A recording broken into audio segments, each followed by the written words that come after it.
Learners, कैसे हैं आप सभी लोग। इसी उम्मीद में कि आप सभी स्वस्थ होंगे, अपने जीवन में मस्त होंगे। चलिए शुरू करते हैं आज का टॉपिक, जो कि है ड्रग मेटाबॉलिज्म।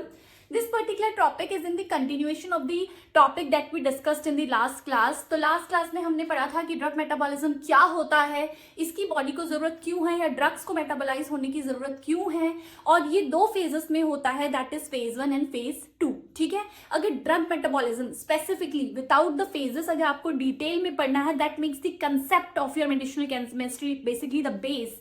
तो उसके लिए आप प्रीवियस वीडियो रेफर कर सकते हैं। फिलहाल आज मैं आपको डिस्कस करूंगी आपके साथ कि फेज 1 क्या होता है।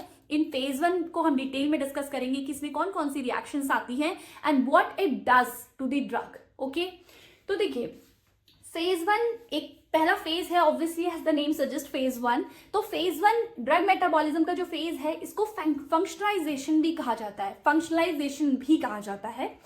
अब ये क्यों कहा जाता है मुझे बताने की जरूरत नहीं है, जैसे ही मैं आपको अभी थोड़ी सी आगे बढ़ूंगी खुद ही आपको समझ में आ जाएगा कि इसे फंक्शनलाइजेशन क्यों कहा जाता है। बट ये नाम आपको पता होना चाहिए कि फेज 1 को फंक्शनलाइजेशन भी कहा जाता है।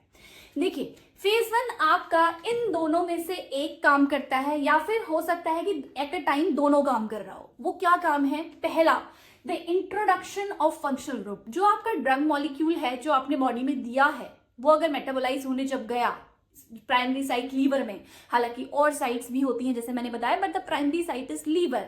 ओके, तो जब वो मेटाबोलाइज होने जाता है और फेज 1 में वो एंटर करती है ड्रग, तो सबसे पहले उसमें या तो आपका कोई नया फंक्शनल ग्रुप ऐड हो जाता है।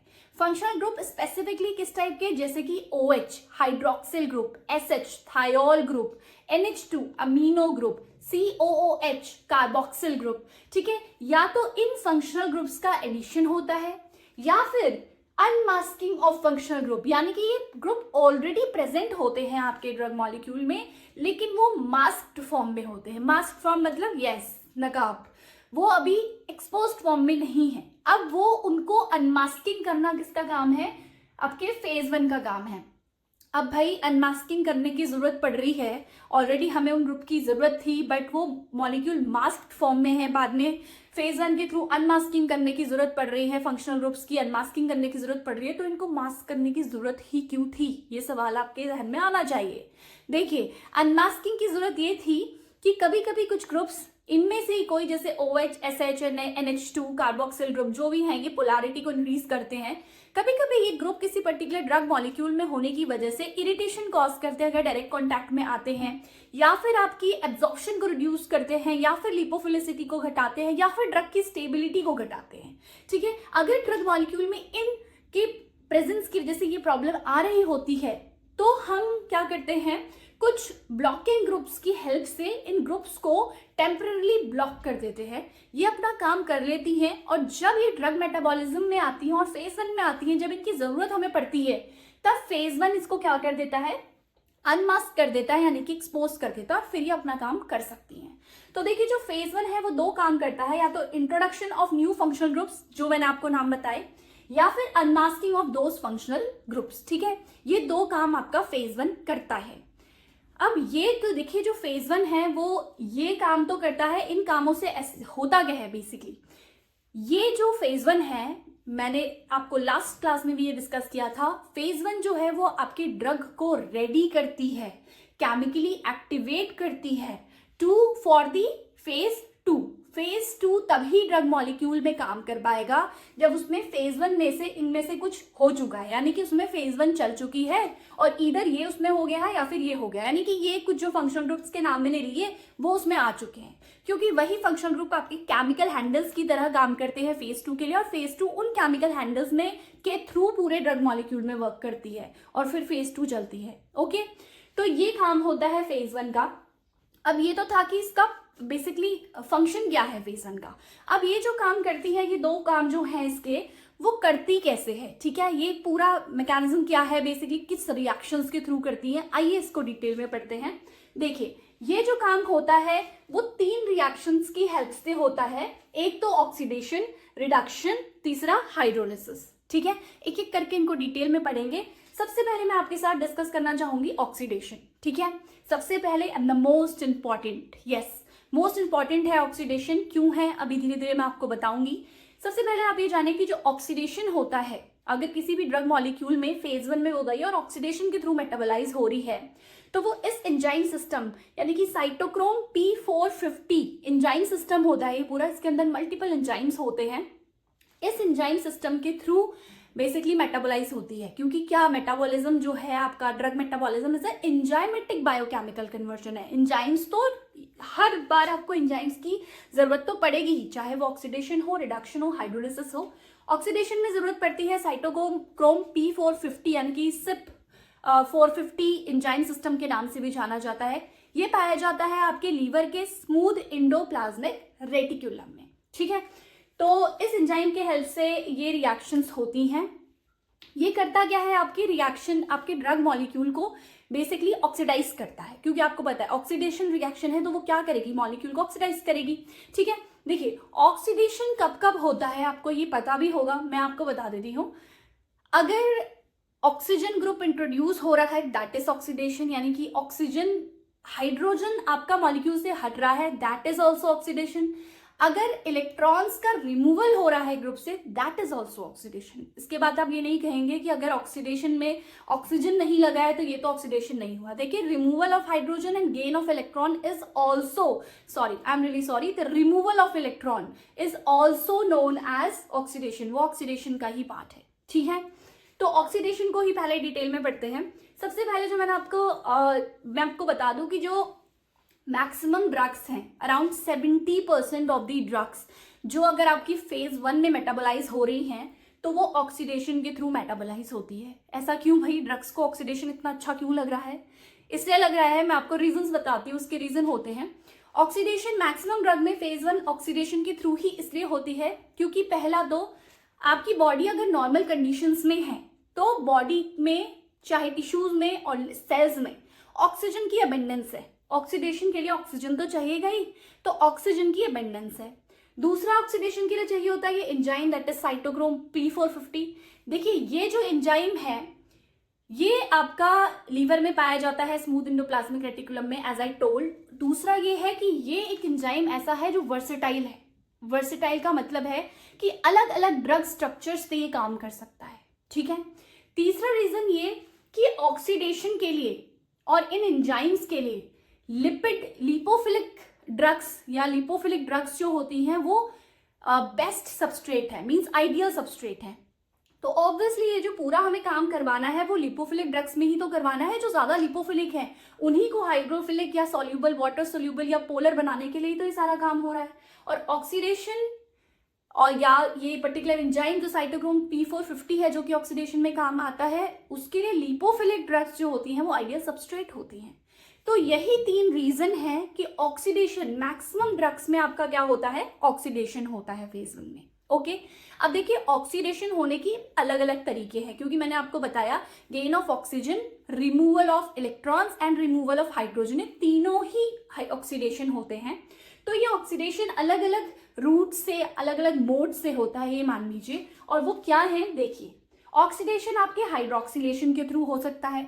हाइड्रोक्सिलेशन में क्या होता है, आपके ड्रग मॉलिक्यूल में OH ग्रुप इंट्रोड्यूस हो जाता है। सपोज फिनाइल रिंग है, उसमें आप फिनोलिक ग्रुप OH इंट्रोड्यूस हो गया है। इस तरीके से ऑक्सीडेशन को हम हाइड्रोक्सिलेशन कहते हैं। फिर या फिर हो सकता है कि ऑक्सीडेशन आपका हो रहा है ND एल्काइलेशन की मदद से। ND एल्काइलेशन क्या होता है, जब आपकी कोई रिंग है या फिर कोई भी आपका मॉलिक्यूल है उसमें नाइट्रोजन के साथ आपका कोई भी एल्काइल ग्रुप लगा है, मिथाइल, इथाइल, प्रोपाइल, कोई भी एल्काइल ग्रुप लगा है और अब वो एल्काइल ग्रुप हट चुका है तो उसको कहा जाता है ND एल्काइलेशन। ये भी एक तरीके का ऑक्सीडेशन है, ओके। ये कब होता है, आप मेरे कहने पे अभी गूगल सर्च करें और डाइजीपाम का स्ट्रक्चर देखें और फिर देखें आप डेसमिथाइल डाइजीपाम का। जो डाइजीपाम है वो ND alkylation, a type of oxidation of phase 1 के थ्रू मेटाबोलाइज होती है फेज 1 में। आप देखिए उसमें ND एल्काइलेशन ही होता है, ठीक है। तो diazepam when get converted to desmethyl diazepam is an example of ND alkylation of phase 1 reaction, okay. तीसरा जो आपका एल्काइलेशन ऑक्सीडेशन हो सकता है that could be with the help of OD alkylation.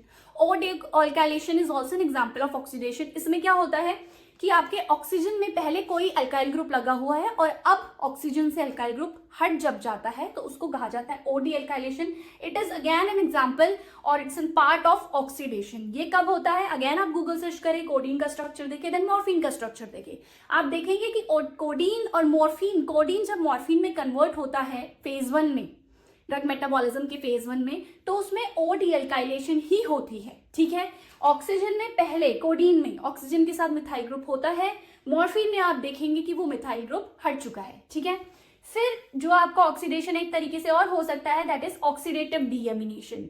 Oxidative deamination में आपका क्या होता है कि ऑक्सीजन के साथ पहले आपका अमीन ग्रुप लगा हुआ है, अभी वो डीएमिनेशन में अमीन ग्रुप हट जाता है। ठीक है, it's an example again part of oxidation.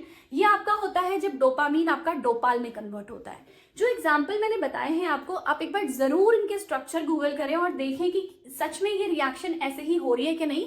That will make your concept more clearer. Okay, तो ये देखिए कुछ ऑक्सीडेशन है कि ऑक्सीडेशन किस किस तरीके से हो सकती है। ठीक है, हाइड्रोक्सिलेशन से हो सकती है, एनडी अल्काइलेशन से हो सकती है, ओडी अल्काइलेशन से हो सकती है और ऑक्सीडेटिव डीएमिनेशन से हो सकती है। ठीक है, देखिए अब ये तो मैंने आपको बताया कि ऑक्सीडेशन जो maximum drug 70% of the drug में ऑक्सीडेशन के थ्रू फेज 1 चलती है। ठीक है, लेकिन यहीं पे कहानी खत्म नहीं होती। कुछ ड्रग्स में रिडक्शन भी होती है और कुछ ड्रग्स में हाइड्रोलिसिस भी होती है। कुछ ड्रग्स ऐसी होती हैं जो ऑक्सीडेशन में नहीं हो पाएगी, उनको रिडक्शन के थ्रू मेटाबोलाइज होना पड़ेगा, या कोई ऑक्सीडेशन रिडक्शन दोनों से ही मेटाबोलाइज नहीं हो रही, उन्हें हाइड्रोलिसिस के थ्रू मेटाबोलाइज होना पड़ेगा। तो देखिए अब रिडक्शन क्या होता है और रिडक्शन किस टाइप के ड्रग्स में होता है, क्यों जरूरत पड़ गई, ऑक्सीडेशन इतना अच्छा था उसके बावजूद ड्रग्स को क्या जरूरत पड़ी रिडक्शन या हाइड्रोलिसिस के थ्रू हाइड्रोलाइज होने की। ठीक है, देखिए सबसे पहले तो ये कि रिडक्शन जो होता है with the help of an enzymes होते हैं, इस कैटेगरी ऑफ एंजाइम में आते हैं रिडक्टेजेस। तो इसके थ्रू आपकी ये जो रिएक्शन होती है वो चलती है। और जो रिडक्शन होता है वो किस तरीके के मॉलिक्यूल्स या किस तरीके के एनवायरनमेंट में होता है, मैं वो आपको बताती हूँ। देखिए, या तो जो आपका जो ड्रग मॉलिक्यूल होता है, ठीक है, जो आपका एनवायरनमेंट है, सपोज वहां पर एनारोबिक कंडीशन है या फिर हाइपोक्सिक कंडीशंस हैं, यानी कि ऑक्सीजन की कमी या फिर बिल्कुल ऑक्सीजन नहीं है, तो देखिए ऑक्सीडेशन तो हो ही नहीं सकता, फिर तो रिडक्शन के थ्रू ही मेटाबोलाइज होना पड़ेगा। तो एनारोबिक और हाइपोक्सिक कंडीशंस में आपका रिडक्शन होता है। दूसरा, ऐसे ड्रग्स जिसमें कि नाइट्रो ग्रुप होता है या फिर आपका एजो ग्रुप होता है या फिर कार्बोनिल ग्रुप्स होते हैं, वो भी ड्रग्स क्या होती हैं, रिडक्शन के थ्रू ही मेटाबोलाइज होती हैं। क्या कहा मैंने? Nitro group NO2, azo group ये देखिए N डबल बॉन्ड N। ठीक है, कार्बोनिल ग्रुप आप जानते हैं एल्डिहाइड कीटोन सारे कार्बोनिल ग्रुप है। ठीक है, तो इस तरीके के ग्रुप्स अगर ड्रग में लगे होते हैं तो वो ही किससे मेटाबोलाइज होते हैं, आपके रिडक्शन के थ्रू मेटाबोलाइज होते हैं। ठीक है, तो इसके एग्जाम्पल मैं बता दूं आपको। देखिए ड्रग्स आप स्ट्रक्चर जरूर देखना जिसके भी मैं नाम बोल रही हूँ। मेट्रोनिडाजोल हुआ, प्रोंटोसिल हुआ, क्लोरमफेनिकोल है, नाइट्रोफिरेंटोइन है, ये कुछ ड्रग्स हैं ऐसी जो आपके रिडक्शन के थ्रू ही मेटाबोलाइज होती हैं फेज 1 में। ठीक है, तो ये था रिडक्शन। अब हम आ जाते हैं हाइड्रोलिसिस की, कि जी ऑक्सीडेशन भी पढ़ लिया, रिडक्शन भी पढ़ लिया, हाइड्रोलिसिस किस टाइप की ड्रग्स में होती है। अब देखिए हाइड्रोलिसिस किस तरीके की ड्रग्स में होती है। हाइड्रोलिसिस अगेन इंपॉर्टेंट, हाइड्रोलिसिस ऐसे ड्रग्स में होती है। पहले मैं बताती हूँ आपको कि हाइड्रोलिसिस क्या होता है। ठीक है, देखिए हाइड्रोलिसिस मतलब होता है जब बॉन्ड क्लीव होता है with the help of water H2O की हेल्प से जब बॉन्ड क्लीवेज होता है तो उसको क्या कहा जाता है, आपका हाइड्रोलिसिस। हाइड्रोलिसिस होती है आपकी ऐसी ड्रग्स में जो कि एस्टर ड्रग्स होती हैं या अमाइड्स ड्रग होती हैं, यानी कि एस्टर कंटेनिंग ड्रग्स या फिर अमाइड ग्रुप कंटेनिंग ड्रग्स जो होती हैं वो हाइड्रोलिसिस के थ्रू मेटाबोलाइज होती हैं। ठीक है, इसलिए इसमें जो एंजाइम यूज होते हैं वो एस्टरेजेस एंड अमाइडेजेस की कैटेगरी के होते हैं। ठीक है, ये आपको पता होनी चाहिए एंजाइम की कैटेगरीज। ओके, तो जो हाइड्रोलिसिस है वो जैसा मैंने आपको बताया कि ऐसे ग्रुप में होती है जिनमें जो एस्टर लिंक ड्रग्स होती हैं या फिर जो अमाइड लिंक ड्रग्स होती हैं। और आपको पता है बहुत सारी ड्रग्स ऐसी होती हैं, नंबर ऑफ ड्रग्स ऐसी हैं, जैसे कि एस्पिरिन है, इलानाप्रिल है, इसके अलावा भी कई सारे नाम हैं जो कि एस्टर लिंक्ड होती हैं। ठीक है, इवन जो आपकी प्रो ड्रग की कैटेगरी है, यानी कि जो प्रो ड्रग यानी कि ऐसी ड्रग्स जो पहले इनएक्टिवेटेड फॉर्म में होती हैं, बॉडी में जाके वो मेटाबोलाइज होंगी, उसके बाद ही वो एक्टिवेट होती हैं, ठीक है। ऐसी ड्रग को प्रो ड्रग्स कहते हैं। तो जो प्रो ड्रग्स भी होती हैं वो मैक्सिमम टाइम एस्टर लिंक्ड ही होती हैं। तो इन सब का मेटाबॉलिज्म करने के लिए क्या चाहिए होता है हमें? हाइड्रोलिसिस। वो हाइड्रोलिसिस के थ्रू ही मेटाबोलाइज होती हैं, ठीक है। एंजाइम मैंने आपको बता दिए, एस्टरेसिस एंड अमाइडेसिस, ठीक है। एग्जाम्पल इसके अच्छे एस्पिरिन, इनालाप्रिल, ये मैंने इसलिए लिखे क्योंकि ये शायद आपने सुने भी होंगे नाम। एस्पिरिन जो है देखिए उसमें हाइड्रोलिसिस होती है, salicylic acid plus acetic acid में हाइड्रोलाइज होते हैं वो फेज 1 में और फिर फेज 2 में जाते हैं, ओके। और इनालाप्रिल एक एंटी हाइपरटेंसिव ड्रग है। एस्पिरिन तो आप सभी जानते होंगे। इनालाप्रिल जो है वो एक एंटी हाइपरटेंसिव ड्रग है, वो एक basically it's an pro drug, ठीक है। ये एक प्रो ड्रग है और ये भी हाइड्रोलिसिस के फेज 1 में जाके हाइड्रोलिसिस होने के बाद ही एक्टिवेट होती है। इनालाप्रिल से इनालाप्रिलेट बनती है और एक्टिवेट होती है, ठीक है। तो this is the example, basically these are the examples की कहाँ पर आपकी हाइड्रोलिसिस काम आती है, किस टाइप की ड्रग्स में आपकी हाइड्रोलिसिस काम आती है, ठीक है। तो ये मैंने आपको बताया कि फेज 1 जो होती है उसका काम तो ये 2 हैं और ये जो पूरे काम होते हैं वो इन रिएक्शंस की मदद से होते हैं, ठीक है। देखिए फेज 1 कंप्लीट होने के बाद जब ये इनमें से कोई भी एक रिएक्शन चली या 2 चली या किसी मॉलिक्यूल में 3 रिएक्शंस चली और इसके थ्रू ड्रग फेज 1 को क्रॉस कर लेती है, तो ऐसा हो सकता है कि जो ड्रग का जो मेटाबोलाइट बना है वो पहले से कम एक्टिव हो। ये भी हो सकता है कि जो अब ड्रग मेटाबोलाइट बना है फेज 1 के बाद वो पहले से ज्यादा एक्टिव हो। ये भी हो सकता है कि जो अब मेटाबोलाइट बना है वो पहले वाले जितना ही इक्वली एक्टिव हो, ठीक है। और ये भी हो सकता है कि फेज 1 के बाद जो ड्रग मेटाबोलाइट बना है वो टॉक्सिक हो, ठीक है। ये चारों प्रोबेबिलिटी है, ओके।